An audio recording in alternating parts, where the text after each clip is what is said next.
इस वीडियो में पार्ट 2 है। अगर पार्ट 1 नहीं देखा तो पहले वो देख लो। और हाँ, अगर वीडियो अच्छी लगी तो लाइक करना मत भूलना।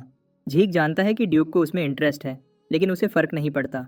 वह छोटी मोटी टेक्निक्स सीखने के लिए उसका डिसाइपल नहीं बनेगा। जीक पावर के लिए इतना ग्रीडी है कि वह उस आदमी का सीक्रेट मूव सीखना चाहता है। जीक मुस्कुराता है और डिसाइड करता है कि अपनी इंटरेस्ट और ग्रीड के लिए वह उसका डिसाइपल बनेगा। मैजिक एकेडमी में प्रोफेसर फैंटम हिचकिचाते हुए क्लास शुरू करते हैं और पूछते हैं कि क्या किसी का कोई सवाल है। पूरी क्लास बोर होकर सो जाती है, जो प्रोफेसर के लिए डिमोटिवेटिंग है, लेकिन प्रोफेसर अपना लेक्चर चलाते रहते हैं। तभी प्रोटैगोनिस्ट हाथ उठाता है और माना एनर्जी ट्रांसफ़र लॉ के बारे में सवाल करता है, जो प्रोफेसर ने अभी बताया था। फैंटम बहुत खुश होता है और अलग तरह से बर्ताव करने लगता है, क्योंकि यह पहली बार है कि किसी ने सवाल किया। प्रोफेसर अपना टाइम लेकर सब कुछ एक्सप्लेन करते हैं। क्लास खत्म होने के बाद स्टूडेंट्स सोचते हैं कि उन्हें मैजिक थ्योरी क्यों पढ़ाया जा रहा है, जबकि सारे स्टूडेंट्स इस क्लास में सोते रहते हैं। लेकिन जीक ऐसा नहीं सोचता, क्योंकि वह सब कुछ आसानी से समझ गया था। जीक मानता है कि प्रोफेसर फैंटम एक काबिल आदमी है। फैंटम उसे रोककर अपनी फीलिंग्स बताता है। वह खुश है कि उसे एक पैशनेट स्टूडेंट को कुछ एक्सप्लेन करने का मौका मिला। इसलिए वह जीक को ऑफर देता है कि वह बिना किसी हिचकिचाहट के कभी भी आकर सवाल कर सकता है, अगर उसे कोई कॉन्सेप्ट समझ नहीं आता या वह क्यूरियस हो। फैंटम बताता है कि वह अभी भी डेलोआ मैजिक यूनिवर्सिटी का मेंबर है, इसलिए उसके पास बहुत सारी इन्फॉर्मेशन का एक्सेस है। यह बात जीक को सरप्राइज कर देती है, क्योंकि उसने सोचा नहीं था कि यह प्रोफेसर डेलोआ के मैजिक यूनिवर्सिटी से जुड़ा हुआ है, वह नेशन जो मैजिक का जन्मस्थल माना जाता है। जीक फैंटम का ऑफर एक्सेप्ट कर लेता है, क्योंकि एक काबिल मेज को साथ रखने में उसी का फ़ायदा है। जीक मानता है कि जो मेजेस मैथ में अच्छे होते हैं वे आमतौर पर ग्रेट थिंकर्स भी होते हैं। किसी स्टफ़ी नाइट के बजाय एक ऐसे आदमी को साथी बनाना बेहतर है। वह उम्मीद करता है कि यह प्रोफेसर फ्यूचर में बहुत काम आएगा। जब जीक एकेडमी से बाहर निकलता है तो उसे डेक्स्टर दिखाई देता है। जीक को समझ आ जाती है कि डेक्स्टर एक हफ्ते में ही सब्र खोने लगा है। डेक्स्टर पूछता है कि क्या उसकी क्लास खत्म हो गई है, और जीक के कुछ कहने से पहले ही वह उसे टोककर पूछने लगता है कि वह ग्रीन हाउस में क्यों नहीं गया। डेक्स्टर को उम्मीद थी कि जीक को हिंट मिल जाएगा, जब उसने कहा था कि वह उसे कुछ काम का सिखाएगा, लेकिन जीक अपनी बात दोहराता है और उसे बताता है कि उसे इंटरेस्ट नहीं है। डेक्स्टर गुस्सा हो जाता है और बच्चों की तरह बर्ताव करने लगता है। जीक एक्सप्लेन करता है कि उसे पता है कि डेक्स्टर कोई आम आदमी नहीं है, लेकिन जीक अभी अपनी ट्रेनिंग में बिजी है, इसलिए डेक्स्टर के लिए समय निकालना जीक के लिए मुश्किल होगा। डेक्स्टर ऐसा दिखाता है कि वह जीक की बात समझ गया है, लेकिन फिर एक पल में ही वह जीक के पीछे आ जाता है। जीक को रिएक्ट करने का मौका भी नहीं मिलता और आसानी से गेल नाइट के हाथों बेहोश हो जाता है। कुछ देर बाद जीक को होश आता है और उसे अभी भी यकीन नहीं होता कि उसे इतनी आसानी से बेहोश कर दिया गया। वह सोचता है कि डेक्स्टर पूरे एक हफ्ते के इंतजार के बाद तंग आ चुका होगा। जीक देखता है कि वह वेस्टर्न ग्रीन हाउस में है। डेक्स्टर जीक से पूछता है, क्या तुम उठ गए?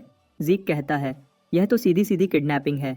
लेकिन यह केयरलेस आदमी यह बात जानता है और घमंडी आवाज़ में बताता है कि उसे जीक में इंटरेस्ट है। जीक सोचता है कि डेक्स्टर में संबर की कमी है, लेकिन फिर वह अपनी स्विफ्ट स्टेप्स स्किल यूज़ करके भागने की कोशिश करता है। वह सोचता है कि यही मौका है, लेकिन डेक्स्टर उसके सामने आ जाता है, जिससे जीक हैरान रह जाता है। जीक एक और बार भागने की कोशिश करता है, लेकिन बुरी तरह से नाकाम हो जाता है, क्योंकि डेक्स्टर ने उसे पकड़ लिया था। जीक ये कहता है कि वह छोटा बच्चा नहीं है, इसलिए वह डेक्स्टर को तंग करते हुए पूछता है कि उसे जीक में इतना इंटरेस्ट क्यों है। डेक्स्टर उसे उसकी इनसेन हीलिंग पावर के बारे में याद दिलाता है। जीक मुस्कुराता है और आखिरकार समझ जाता है कि क्या वजह है। वह डेक्स्टर को चैलेंज करता है कि अगर वह उससे जवाब निकलवा सकता है तो निकालवा ले। तभी डेक्स्टर अचानक गायब हो जाता है। जीक सोचता है कि वह क्या कर रहा है, और अचानक ही एक सोर्ड उसके पीछे से आकर लगभग उसे हिट करने वाली होती है, लेकिन वह उसे पकड़ लेता है और सोचता है कि डेक्स्टर क्या करना चाहता है। जीक एक फाइटिंग स्टांस लेता है और डेक्स्टर से इस सब का मतलब पूछता है। तभी यह मिस्टीरियस आदमी सामने आता है और जीक को याद दिलाता है कि जीक उसे पहले चैलेंज कर रहा था, लेकिन यह बोरिंग लग रहा है, इसलिए वह कहता है कि एक शर्त लगाते हैं। डेक्स्टर एक चैलेंज करता है कि अगर वह उसके कपड़ों का एक टुकड़ा भी काट सके तो वह उसकी बात मान लेगा, लेकिन एक डरावने एक्सप्रेशन के साथ कहता है कि अगर जीक चैलेंज हार जाता है तो जीक को अपनी हर स्किल दिखानी होगी जो उसने छुपा रखी है। 3 घंटे के कंटिन्यूअस फाइटिंग के बाद डेक्स्टर सोचता है, यह लड़का क्या चीज़ है। उसे पता चलता है कि जीक के पास न केवल इंसेन स्टैमिना और एंड्योरेंस है, बल्कि उसके पास न खत्म होने वाली हीलिंग पावर है जो उसे अनस्टॉपेबल बनाती है। प्रोटैगनिस्ट दोबारा उठ खड़ा होता है और एक सेकंड भी वेस्ट किए बिना अपने हीलिंग स्किल्स और इन्फिनिट स्टैमिना एक्टिवेट कर लेता है, जो उसे पूरे दिन फाइट करने की ताकत देती है। लेकिन वह मानता है कि इस फाइट में ऐसी स्किल्स भी उसे विक्ट्री दिलाने में मदद नहीं कर सकती। तभी जीक को अपने might of the dragon skill की याद आती है, जो उसे थोड़ा ज़्यादा डेंजरस लगता था, इसलिए उसने कभी यह स्किल यूज़ नहीं किया। जीक को लगता है कि एक ब्लैक नाइट के आगे ऐसी स्किल यूज़ करना ठीक होगा। तुरंत उसका ऑरा चेंज हो जाता है और वह दोबारा अटैक करने के लिए तैयार होता है। डेक्स्टर उसकी कोल्ड आइज़ को देखकर एक्साइटेड हो जाता है, क्योंकि उसे लगता है कि एक फाइटर को इसी तरह लड़ना चाहिए। हमारा हीरो एक पर्पल ऑरा इमिट करना शुरू करता है और अपने स्विफ्ट स्टेप्स एक्टिवेट करके आगे बढ़ता है ताकि वह अटैक कर सके। डेक्स्टर उसके पुराने अटैक्स को देखकर समझ जाता है कि जीक पहले से ज़्यादा फास्ट है, लेकिन वह जीक को याद दिलाता है कि वह उसके पास्ट के कुछ ओपोनेंट्स के कंपैरिजन में कुछ भी नहीं है। लेकिन वह प्रोटैगनिस्ट की आंखों में एक आग देखता है जो पागलपन से कम नहीं है। डेक्स्टर इसे देखकर इम्प्रेस हो जाता है और थोड़ी सी ऑरा यूज़ करने का डिसाइड करता है, लेकिन अचानक ही हमारा लड़का might of the dragon activate करता है, जिसे देखकर डेक्स्टर चौंक जाता है। डेक्स्टर उसकी सोर्ड तोड़कर उसे पीछे धकेल देता है, लेकिन वह कंफ्यूज्ड है और सोचता है कि अब क्या हुआ। वह अपने आसपास की डस्ट का यूज़ करके खुद को छुपा रखता है और सोचता है कि क्या जीक ने कोई टेक्निक यूज़ की जो उसकी आंखें देख नहीं पाईं। उसे लगता है कि जीक इतने धुएं में उसे ढूंढ नहीं पाएगा, लेकिन जीक ड्रैगन आइज़ का यूज़ करके उसे ढूंढ लेता है और पीछे से अटैक करने की कोशिश करता है। वह आखिरकार एक अटैक लैंड करने में कामयाब हो जाता है, लेकिन ब्लैक नाइट इंस्टेंटली गायब हो जाता है, जिससे जीक शॉक्ड रह जाता है। जीक मानता है कि यह ड्यूक का सीक्रेट टेक्निक है जो उसे तेज़ी से मूव करने में मदद करता है, जिससे एक मिट्टी का धुआं उड़ता है।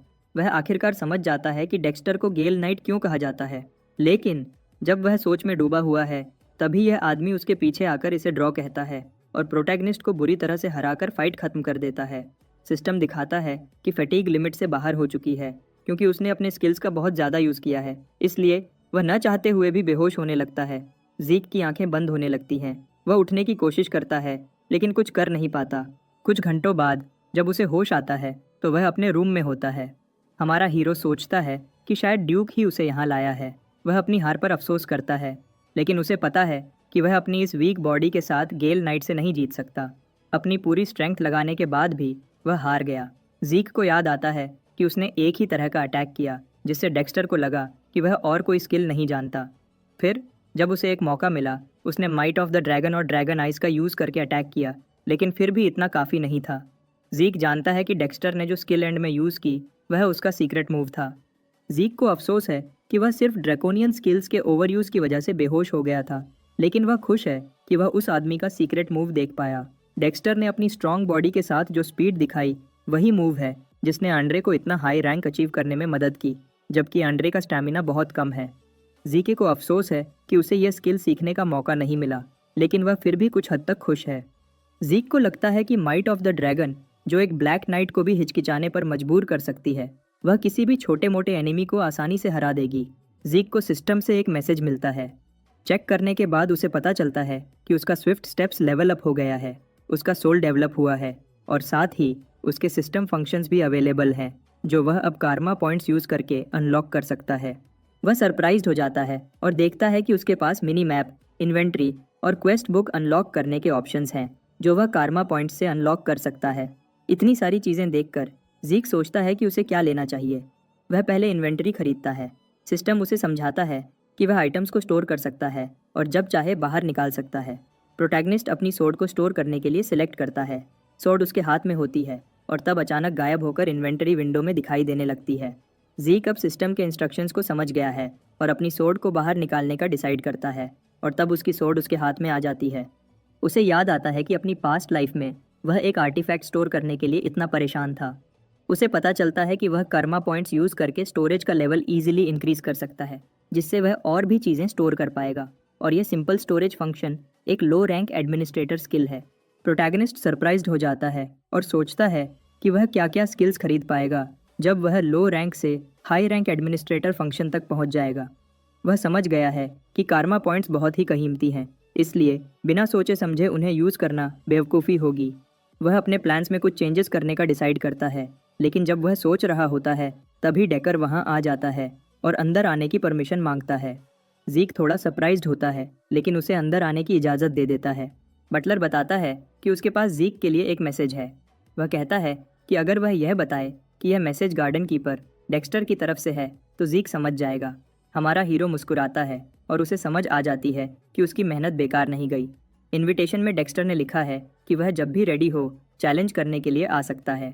जीक को याद आता है कि डेक्स्टर ने उसे बेहोश करने से पहले कहा था कि यह मैच ड्रॉ है। इस पर कर जीक एक्साइटेड हो जाता है क्योंकि उसके पास अभी भी डेक्स्टर से जीतने का एक और मौका है। बटलर एक और चीज़ शेयर करता है कि उसने वह ब्लैकस्मिथ ढूंढ लिया है जिसको जीक ने ढूंढने का कहा था। जीक अपॉइंटमेंट के बारे में पूछता है, लेकिन बटलर ऑकवर्डली बताता है कि सब प्लान के हिसाब से नहीं हुआ क्योंकि ब्लैकस्मिथ ने अपॉइंटमेंट देने से मना कर दिया। जीक शॉक्ड हो जाता है जब उसे पता चलता है कि ब्लैकस्मिथ ने अब वेपन्स फॉर्ज करना बंद कर दिया है।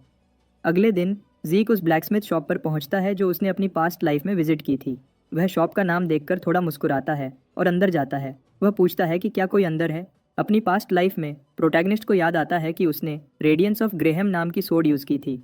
वह एक रियल मास्टरपीस थी जिसे गैलियन ने फोर्ज किया था। गैलियन ने इसे एक पेमेंट के तौर पर दिया था क्योंकि जीक ने उसकी लाइफ बचाई थी। जीक मानता है कि गैलियन को ब्लैकस्मिथ ऑफ द सोल का ग्रैंड टाइटल मिलना चाहिए क्योंकि रूमर्स हैं कि वह वेपन फोर्ज करने से पहले अपने क्लाइंट्स की सोल्स को पढ़कर बता सकता है कि उन्हें कैसी सोड चाहिए।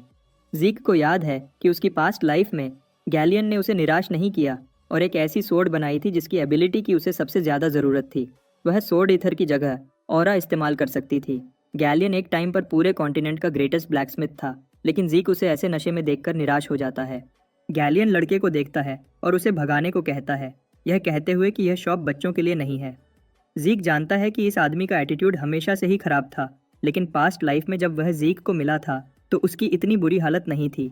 बिना हिचकिचाहट के जीक उस आदमी पर एक बाल्टी पानी फेंक देता है। वह गंभीर मुस्कान देता है और पूछता है कि क्या वह आखिरकार उठ गया है। गैलियन अपनी सेंसेस में आता है और जीक ड्रेकर को पहचान लेता है। वह तुरंत झुककर डिसरिस्पेक्ट के लिए माफ़ी मांगता है। वह डर से कांपने लगता है और एक बार फिर माफ़ी मांगता है। वह कहता है कि एक बेकार ब्लैकस्मिथ होने के नाते उसे लगता है कि वह किसी के लिए कुछ अच्छा नहीं बना सकता क्योंकि वह अपने लिए वह चीज़ नहीं बना पा रहा जो उसे चाहिए, इसलिए उसने ऑर्डर लेना बंद कर दिया है। जीक थोड़ा सरप्राइज्ड होता है इसे देखकर कि एक फ्यूचर का फेमस ब्लैकस्मिथ मुश्किल समय से गुजर रहा है। उसे याद आता है कि जब वह गैलियन से पहली बार मिला था उस समय वह एक काबिल ब्लैकस्मिथ था। उसने कभी अपनी लाइफ के बारे में कुछ ज़्यादा शेयर नहीं किया, शायद क्योंकि वह अपनी फेलियर्स के बारे में बात करना पसंद नहीं करता था। लेकिन जीक के पास वेट करने का टाइम नहीं है। गैलियन अपने टफ लाइफ की वजह से पागल हो रहा होता है, लेकिन जीक उसे होश में आने को कहता है। इनसिक्योर आदमी अपने डिसरिस्पेक्टफुल बर्ताव के लिए माफ़ी मांगता है, लेकिन जीक को इन चीज़ों से फ़र्क नहीं पड़ता और वह वेपन्स देखने की डिमांड करता है। गैलियन सही तरह से वेपन बनाने में फेल हो रहा है। जब ब्लैकस्मिथ उसे पीछे ले जाता है, प्रोटैगनिस्ट को समझ आ जाती है कि अब उसे ही इस आदमी को सही रास्ता दिखाना होगा। जब वह बैकयार्ड में पहुंचते हैं, गैलियन इस गंदगी के लिए माफ़ी मांगता है, लेकिन जीक कहता है कि टेंशन लेने की ज़रूरत नहीं है क्योंकि यह सब कूल लग रहा है। गैलियन उसका शुक्रिया अदा करता है। जीक अपना इंस्पेक्शन शुरू करता है और सोर्ड्स को देखने लगता है। गैलियन उसे वार्न करता है कि केयरफुल रहे क्योंकि सभी सोर्ड्स अभी भी शार्प हैं। हमारा हीरो चेक करते हुए यह समझ जाता है कि ये सोर्ड्स फेलियर्स नहीं हैं, बल्कि ये वेपन्स अभी भी वही क्वालिटी रखते हैं जो गैलियन ने फॉर्ज की थी जब वह पूरे कॉन्टिनेंट का बेस्ट ब्लैकस्मिथ था। जीक की ड्रैगन आइज यूज़ सब कुछ देखने में मदद करती है। वह कुछ नोटिस करता है और गैलियन से पूछता है कि क्या उसके फर्नेस में कोई इश्यू है। गैलियन शॉक्ड हो जाता है कि जीक कैसे जानता है, लेकिन जीक उसे सिर्फ जवाब देने को कहता है। वह यह भी पॉइंट आउट करता है कि गैलियन अपने एक अलग ही मेथड से स्मेल्टिंग करता है। जीक देख पाता है कि गैलियन मल्टीपल मेटल्स को मिक्स करके एक लाइटर लेकिन स्ट्रॉन्गर मटेरियल बनाता है, लेकिन जीक आसानी से उसकी एक फेल्ड सोड को तोड़ देता है क्योंकि इस सोड की ड्यूरेबिलिटी बेकार है। जीक एक्सप्लेन करता है कि ऐसे केस में असली इशू यह है कि इम्प्यूरिटीज़ को फोर्ज करते समय सही से नहीं निकाला गया। गैलियन शॉक्ड रह जाता है इसे देखकर कि जीक ने न केवल उसके फॉर्जिंग मेथड को आसानी से समझ लिया, बल्कि सभी प्रॉब्लम्स को बिना किसी मेहनत के पॉइंट आउट कर दिया। गैलियन को एक आइडिया आता है और वह जीक को बुलाता है। वह कहता है कि शायद यह थोड़ा अजीब लगे, लेकिन वह एक रिक्वेस्ट करना चाहता है। शॉप के अंदर जीक पूछता है कि वह क्या कर रहा है। ब्लैकस्मिथ उसे एक ब्लूप्रिंट दिखाता है और बिना किसी हिचकिचाहट के सभी सीक्रेट्स रिवील कर देता है। जीक को याद आता है कि यह वही ब्लूप्रिंट है जो उसने अपनी पास्ट लाइफ में देखा था, blueprint of the magic furnace. Past life में गैलियन अपने सीक्रेट्स को उस आदमी से छुपाना नहीं चाहता था जिसने उसकी लाइफ बचाई थी, इसलिए उसने जीक को ब्लूप्रिंट दिखा दिया था। इस बार भी वह वही करता है। जीक मानता है कि इस मेल्टिंग मेथड से सब कुछ आसानी से हो जाएगा। गैलियन ने एक्सपेक्ट किया था कि जीक इस ब्लूप्रिंट को पहचान लेगा, लेकिन जीक सोचता है कि वह इस पर काम क्यों नहीं कर रहा जबकि उसके पास ब्लूप्रिंट है। गैलियन एक्सप्लेन करता है कि अभी भी एक इम्पॉर्टेंट पार्ट मिसिंग है जिसको लाने के लिए उसे 10,000 गोल्ड कॉइन्स चाहिए। जीक शॉक्ड हो जाता है क्योंकि एक नॉर्मल फैमिली महीने में सिर्फ 10 गोल्ड्स खर्च करती है, और यह उससे 8000 गुना ज़्यादा है। हमारा हीरो आखिर समझ गया कि गैलियन को सफल होने में 10 साल क्यों लग गए। वह मानता है कि 10,000 गोल्ड जमा करना गैलियन के लिए कितना मुश्किल हो गया होगा। गैलियन को पता है कि यह बात काफ़ी अजीब लगेगी, लेकिन क्योंकि प्रोटैगनिस्ट एक ड्रेकर और एक प्योर ब्लड अवेकनर है, उसे उम्मीद है कि ज़ीक उसकी मदद करेगा। बदले में गैलियन अपनी पूरी ज़िंदगी तक ज़ीक के सारे ऑर्डर मुफ्त में करने के लिए तैयार है। ज़ीक कुछ देर सोचता है और गैलियन की रिक्वेस्ट को लगभग नामुमकिन मानने लगता है, क्योंकि वह अपने परिवार का गार्डियन नाइट नहीं है। इसलिए उसके पास इतनी बड़ी रकम इकट्ठा करने का कोई तरीका नहीं है, चाहे वह एक प्योर ब्लड ही क्यों ना हो। लेकिन उसे ग्रेहम, जो कि सोर्ड ऑफ रेडियंस है, की ज़रूरत पड़ेगी। लेकिन तभी ज़ीके के दिमाग में एक सोल्यूशन आता है और वह समझ जाता है कि यह प्रॉब्लम माना एनर्जी लॉस से जुड़ा हुआ है। एकदम से उसके दिमाग में एक शानदार आइडिया आता है और वह रिक्वेस्ट मान लेता है। ज़ीक ब्लूप्रिंट ले लेता है, लेकिन गैलियन अब भी इस बात पर विश्वास नहीं कर पा रहा होता कि ज़ीक उसकी मदद करेगा। तब हमारा हीरो उसे यकीन दिलाता है कि वह एक मेज को जानता है जो मदद कर सकता है। वह गैलियन से कहता है कि अगर कुछ काम बना तो वह गैलियन को बता देगा। जाने से पहले ज़ीक उसे शराब पीना छोड़ने को कहता है, लेकिन गैलियन घुटनों के बल गिर जाता है और ज़ीक के पैर पकड़ लेता है। वह रो पड़ता है और वादा करता है कि अगर यह काम हो गया तो वह अपनी पूरी ज़िंदगी तक प्रोटैगनिस्ट की सेवा करेगा। गैलियन लगातार अपना शुक्रिया अदा करता रहता है, जबकि ज़ीक वर्कशॉप से निकलने की कोशिश करता है।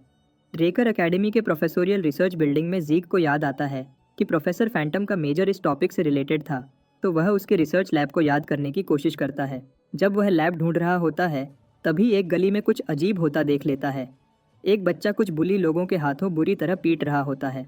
बच्चा आंसू भरी आंखों के साथ माफ़ी मांगता रहता है।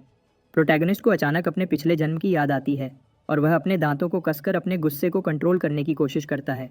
तभी वह गली में जाकर देखता है कि एक गरीब बच्चे को लियोन और उसके दोस्त मार रहे हैं। लियोन उस बच्चे को कंप्लीट ट्रैश कहता है और उसे और भी मारने लगता है। वह ज़ीक पर आया हुआ गुस्सा बच्चे पर निकालता है और उसे मारने लगता है। लियोन नहीं मानता कि वह ज़ीक से हारा है और उसे लगता है कि ज़ीक सिर्फ लकी था, इसलिए वह जीता। लियोन अपने हाथ से बच्चे के सिर को ज़मीन पर दबा देता है। जैसे ही ज़ीक आता है, लियोन का चेहरा बदल जाता है। प्रोटैगनिस्ट अकड़कर मुस्कुराता है, लेकिन जल्दी ही सीरियस हो जाता है और अपने भयानक गुस्से वाली आंखों से उन बुलीज को ऑर्डर देता है कि अगर उन्हें अपनी जान प्यारी है तो घुटने टेक दें। लियोन ज़ीक को अकड़पन के लिए टॉन्ट मारते हुए कहता है कि ज़ीक ने सचमुच प्योर ब्लड अवेकनिंग नहीं किया। प्रोटैगनिस्ट उसे चुप कराता है और धमकी देते हुए कहता है कि उसे झुकना होगा, वरना वह मारा जाएगा। उसके शब्द लियोन को तंद्रा कर देते हैं और वह डर के मारे पसीना पसीना हो जाता है।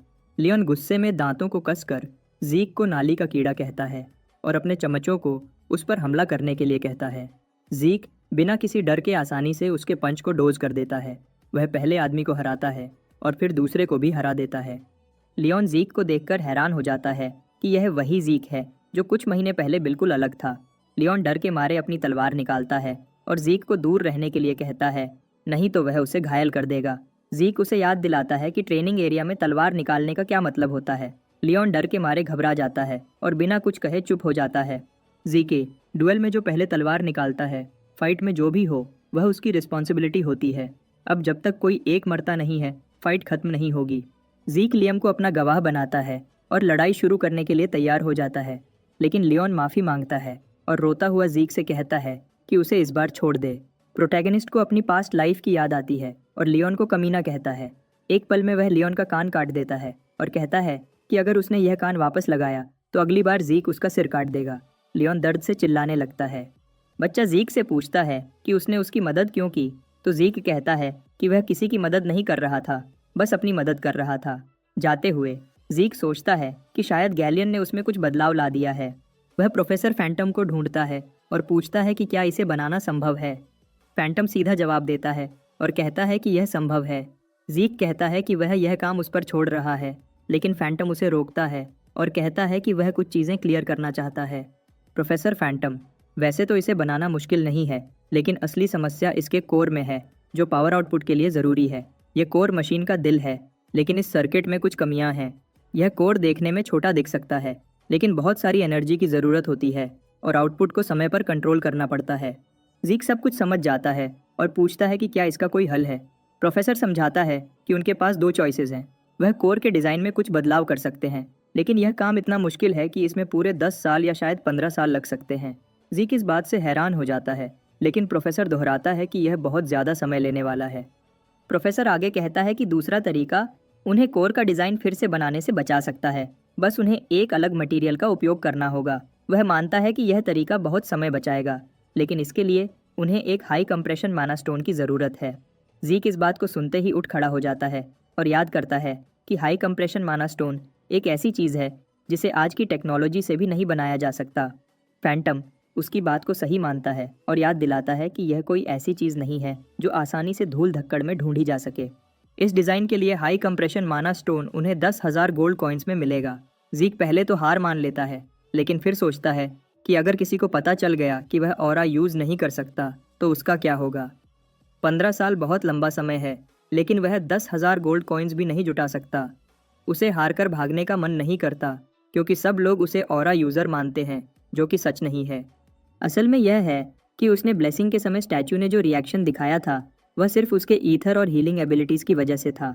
वह अब भी ऑरा का उपयोग नहीं कर सकता, और ईथर एक ऐसी पावर है जो आम इंसान कंट्रोल नहीं कर सकते। उसके पास सिर्फ spirit of the soul skill है, जिससे वह सिर्फ स्वॉर्ड को स्ट्रॉन्ग बनाकर उसका उपयोग कर सकता है। ईथर का उपयोग करने के लिए उसे Graham the sword of radiance की ज़रूरत है। ज़ीक अब भी माना स्टोन के बारे में सोचता रहता है और कोई सोल्यूशन ढूंढने की कोशिश करता है। फैंटम हैरान हो जाता है और मानता है कि जो भी इस ब्लूप्रिंट को बनाने वाला है वह बहुत ही काबिल है। वह इस डिज़ाइन को बहुत एफिशिएंट मानता है। ज़ीक प्रोफेसर की बातों को सुनता है और अचानक उसे एक आइडिया आता है। वह उठ खड़ा हो जाता है और प्रोफेसर से कहता है कि वह डिज़ाइन का काम तब तक संभाल ले जब तक वह वापस नहीं आता। प्रोफेसर हैरान हो जाता है और पूछता है कि क्या ज़ीक चाहता है कि वह डिज़ाइन फिर से बनाए और अपनी ज़िंदगी के 15 साल बर्बाद करे। ज़ीक समझाता है कि वह कुछ लाने वाला है और यकीन से कहता है कि उसे हाई कंप्रेशन माना स्टोन हासिल करने का तरीका पता है। ज़ीक बताता है कि गोल्डन एज में लिबरेशन वॉर शुरू हुई थी, जिसमें इंसानों को ड्रैगन्स के राज से मुक्ति मिली। यह युद्ध तब खत्म हुआ जब बहामुट नामक बुरा ड्रैगन टर्नर ड्रेकर के हाथों मारा गया। इसके बाद ह्यूमैनिटी को एक पूरी सदी तक शांति मिली। कुछ समय बाद ड्रैगन स्लेयर में हीरो की रेलिक्स मिले। ये रेलिक्स इतने एडवांस थे कि इस ज़माने के लोग उन्हें डुप्लीकेट नहीं कर पाए। इनमें से एक था हाई कंप्रेशन मोनोस्टोन, जो एक पूरे विलेज को पूरे साल के लिए माना दे सकता था। ज़ीक ड्रेकर एकेडमी की सेंट्रल लाइब्रेरी में जाता है। हालांकि कोई इसका उपयोग नहीं करता, लेकिन यह अभी भी बनाई हुई है क्योंकि लोग मानते हैं कि इसे हीरो टेरन ड्रेकर ने खुद बनाया था। कुछ साल बाद जब किताबों को एक जगह से दूसरी जगह ले जाया जाएगा तो लोगों को गोल्डन एज के रेलिक्स मिलेंगे। मैजिक टावर और निर्वाणा के आर्चमेज पीछे नहीं रहे। गोल्डन एज के बहुत से रेलिक्स मिले और उनके बारे में अफवाहें पूरे कॉन्टिनेंट में फैल गईं। ज़ीक याद करता है कि यह उसके पिछले जन्म में हुआ था। वह लाइब्रेरी में जाता है और सोचता है कि शायद अभी तक किसी को नहीं पता यहाँ रेलिक्स छुपे हैं। वह अपने ड्रैगन आइज का उपयोग करता है और पूरी लाइब्रेरी में घूमता है। आखिरकार वह एक अजीब टाइल को देखता है और उसे टैप करता है ताकि यह जान सके कि इसके पीछे कुछ है या नहीं। वह सोल ऑफ द स्पिरिट को इनेबल करता है और याद करता है कि यह उसके मास्टर ने उसे सिखाया था कि ईथर का उपयोग करके किसी भी चीज़ में बारीक कट लगा सकते हैं, लेकिन इसके कई नुकसान भी हैं। ईथर का उपयोग करने के लिए बहुत ज़्यादा पावर खर्च करनी पड़ती है। ज़ीक थक जाता है, लेकिन बिना समय बर्बाद किए वह टाइल के पीछे चला जाता है। अंदर एक गुफा में जाकर वह आग जलाता है और याद करता है कि उसके पिछले जन्म की खबरों में इस जगह का जिक्र नहीं था। तभी वह कुछ सुनता है और सोचता है कि शायद किसी ने पहले ही इस जगह को खोज लिया है। वह देखता है कि स्केलेटन्स शवल और पिकैक्स लेकर खड़े हैं। वह ड्रैगन आई का उपयोग करके कंफर्म करता है कि ये लाइचिस द्वारा बनाए नहीं गए हैं। वह क्रिटिकल स्ट्राइक एनेबल करता है और उन्हें डिस्ट्रॉय कर देता है। उसे 2 कारमा पॉइंट्स मिलते हैं। ज़ीक मुस्कुराता है और सोचता है कि वह कारमा पॉइंट्स के बारे में भूल गया था, क्योंकि वह आर्टिफैक्ट हासिल करने पर ध्यान दे रहा था। ज़ीक एक ईविल चेहरा बनाता है और सोचता है कि यह कारमा पॉइंट्स कमाने का एक अच्छा मौका है। वह आगे बढ़ता है और 20 और स्केलेटन्स को हरा देता है। सिस्टम उसे सभी ऑप्शंस दिखाता है, वह क्या क्या खरीद सकता है। अब ज़ीक के पास जितने कर्मा पॉइंट्स हैं उनसे मिनी मैप ही खरीदा जा सकता है, इसलिए ज़ीक उसे बाय कर लेता है। सिस्टम उसकी एग्जैक्ट लोकेशन दिखाता है और वह मैजिक मैप जैसी लगती है। कुछ ऐसा आता है जो उसका ध्यान खींचता है और वह सोचता है कि यह क्या है। मिनी मैप 3D हो जाती है और ज़ीक हैरान हो जाता है। सिस्टम उसे बताता है कि एक रूम अलग रंग में है जो स्टोरेज रूम है। अगर वह हाँ कहता है तो सिस्टम उसके लिए रास्ता दिखा देगा। ज़ीक हैरान हो जाता है क्योंकि उसे याद आता है कि सर्च पार्टी को इस स्टोरेज रूम को ढूंढने में कई दिन लग गए थे, लेकिन उसे बिना किसी मेहनत के मिल गया। सिस्टम उसके लिए बेस्ट राउट दिखाता है, जिससे ज़ीक हैरान रह जाता है क्योंकि इस स्किल से वह आसानी से स्टोरेज रूम में पहुंच जाएगा। आखिरकार वह अपनी मंजिल पर पहुंचता है, लेकिन उसे सामने एक बड़ा दरवाज़ा मिलता है। ज़ीक सोचता है कि अब क्या करेगा, क्योंकि दरवाज़ा सिर्फ एक दिखावे से नहीं खुलेगा। वह फिर भी ट्राई करता है लेकिन एक अजीब मैजिक उसके हाथ को पीछे हटा देती है। उसे लगता है कि यह वजह है कि आर्च मेज ऑफ निर्वाणा और मैजिक टावर को बुलाया गया था। वह अपने जलते हुए ग्लव को देखता है और सोचता है कि वह वहाँ एक हाथ भी गंवा सकता था। उसे डर है कि वह दरवाज़ा नहीं खोल पाएगा, इसलिए वह सिस्टम से पूछता है। सिस्टम जवाब देता है और सिक्योरिटी डिवाइस से कनेक्ट होता है। उसकी रिक्वेस्ट पर सिस्टम डोर खोलने की कोशिश करता है, लेकिन फेल हो जाता है तो मैनुअल डिवाइस एक्टिवेट करता है। जिक हैरान हो जाता है और पूछता है कि क्या सिस्टम ने सच में जवाब दिया। सिस्टम हाँ कहता है, जिससे जिक शॉक हो जाता है। जिक डिसाइड करता है कि वह इसका उपयोग करेगा और पूछता है कि उसे क्यों रिग्रेस किया गया। सिस्टम कुछ नहीं कहता तो वह एडमिनिस्ट्रेटर सिस्टम से सवाल पूछता है। फिर से सिस्टम कुछ नहीं कहता तो वह और सवाल पूछता है कि यह सिस्टम किसने बनाया है। फिर से कोई जवाब नहीं मिलता, जिससे जिक फ्रस्ट्रेटेड हो जाता है और हाथ जोड़ता है। जिक, सिस्टम दरवाज़ा खोल दो। सिस्टम उसकी रिक्वेस्ट कंफर्म करता है और ड्रैगन स्लेयर स्टोरेज रूम का दरवाज़ा खोल देता है। जिक हैरान हो जाता है जब वह अंदर के चेस्ट्स को देखता है। जैसे उसके पिछले जन्म में हुआ था, सभी चेस्ट्स महंगे रेलिक्स और ट्रेजर से भरे हुए हैं। रूइंस में इन्हें हासिल करना इम्पॉसिबल है। वह सभी चेस्ट्स चेक करता है और आखिरकार कंप्रेशन मोनोस्टोन्स ढूंढ लेता है। उसे 4 मिलते हैं। वह एक कार्मा पॉइंट का उपयोग करके अपनी इन्वेंट्री को बढ़ाता है और एक स्टोन रखता है। उसके पास इतनी स्टोरेज नहीं है, इसलिए जीक सोचता है कि वह बाकी के माना स्टोन्स बाद में आकर ले जाएगा। उसे लगता है कि यह काफ़ी है, लेकिन जब वह जाने वाला होता है तब उसे एक अजीब एहसास होता है। उसके आसपास मैजिक सर्कल्स आ जाते हैं और उसे किसी और जगह पर टेलीपोर्ट कर देते हैं। इससे झीक का पूरा शरीर कांप जाता है। जब वह आंखें खोलता है तो उसे पता चलता है कि उसकी जगह बदल गई है। वह जल्दी से सिस्टम से पूछता है कि वह कहाँ है।